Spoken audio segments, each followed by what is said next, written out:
2026 4/3 video.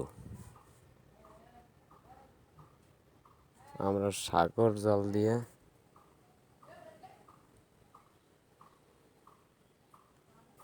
চানপাড়ি নদী দিয়ে বাড়ির পথে উঠে আসতেছি। মধু ভাঙতে গিয়েছিলাম আমরা নদীতে, সুন্দরবনে অতি জলদস্যুর তীব্রতা, তাই আমরা মধু ভাঙতে পারিনি এবং মধু আহরণ করতেও পারিনি। তাই আমরা চলে আসছি। আশা করি এদেশের সরকার নিয়ন্ত্রণে আসবে, জলদস্যুদেরকে নিয়ন্ত্রণে আনবে।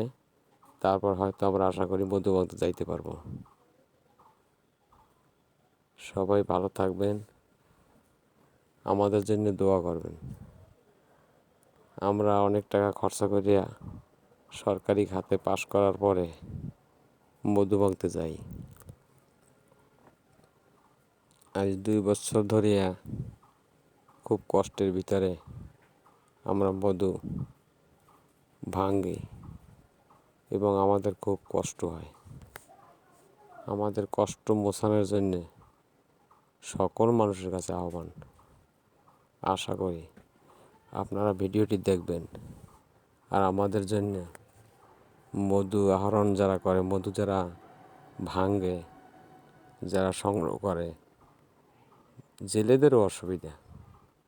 আশা করি সবাই আমাদের জন্য দোয়া করবেন যেন এটার সমাধান হয়। সরকারের কাছে, এই দেশের প্রশাসনের কাছে আকুল আবেদন ও তাদের প্রতি ভালোবাসা, সকল মানুষের প্রতি ভালোবাসা, যাতে আমরা এই সমস্যা থেকে বের হয়ে আসতে পারি। তাই আমাদের ভিডিওটি আপনারা দেখবেন আর সকলে দোয়া করবেন, যাতে আমরা দেশের মধু একটা ঔষধি কার্যকারী জিনিস।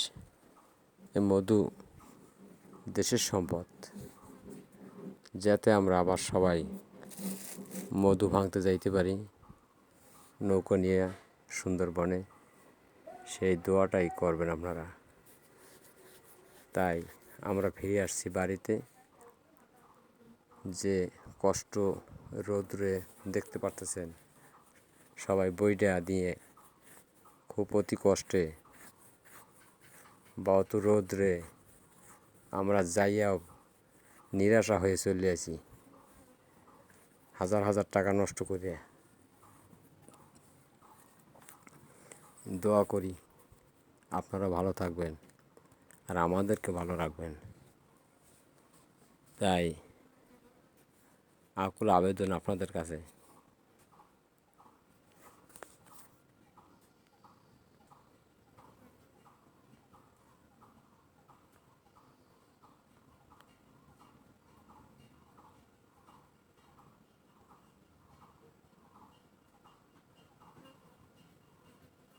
আকুল আবেদন আপনাদের কাছে। আসসালামু আলাইকুম।